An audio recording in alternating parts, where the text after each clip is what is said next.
ai që don me engjall zemrën e tij, dhe ai që don me e rrit dritën e zemrës së tij, largohet nga çdo gjë që të dyshimt. Largohu prej saj. Prandaj sigurisht ka thonë dietarët, kërkohet nga njerë të largohesh nga disa prej halaleve, vetëm nga frika se mos bien haram. Largohu. Ti e din zemrën tonë, mos u afro. Po halal është. Po kush ka thonë që është haram? Është halal atë. Apo po tani mas asaj është shumë gata i haram apo. E ti s'u dallon. Prandaj kujdes çka po lexon. Kujdes me kon po rrin.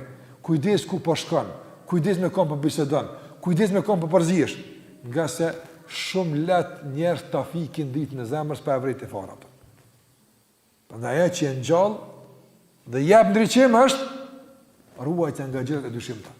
Çdo gjë e dyshimt në ushqim, e dyshimt në vesh, e dyshimt në fjalë, e dyshimt në shoqëri, e dyshimt në lexim, e dyshimt në përzierje, e dyshimt në veprim, gjithçka çka, por jo e dyshimt me vezëse. Do njerëz ka filluar me bëu përshtypje që edhe uji që e pin duket i çesë në çka. Këse dyshimi jo vezveseli. Po i kujdesshëm, për shembull,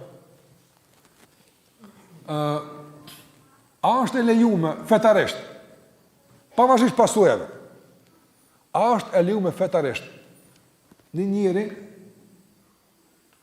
për shembull një mashkull, mi ia dhon një libër një femër për fe,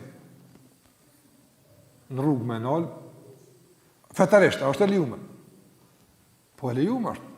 Se lejohet në pjacë me pa në kuntushit, apo patate lejohet me dhënë parat e ju librën. Lejohet.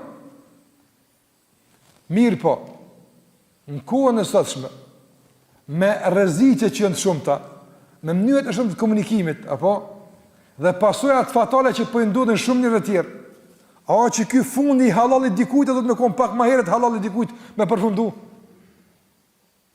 Pa e përfundoj më herët vëllai. Përfundoj pak më herët. Apo mbyllë portën tënde pak më herët, se nëse e lën deri atje në fund, po shfir me mbyll pastaj atë. Prandaj ai që ruhet e ruan Zoti. Ai që kujdeset Allahu për ta. E kjo vlen sigurisht në çdo gjë prej gjërave të kësaj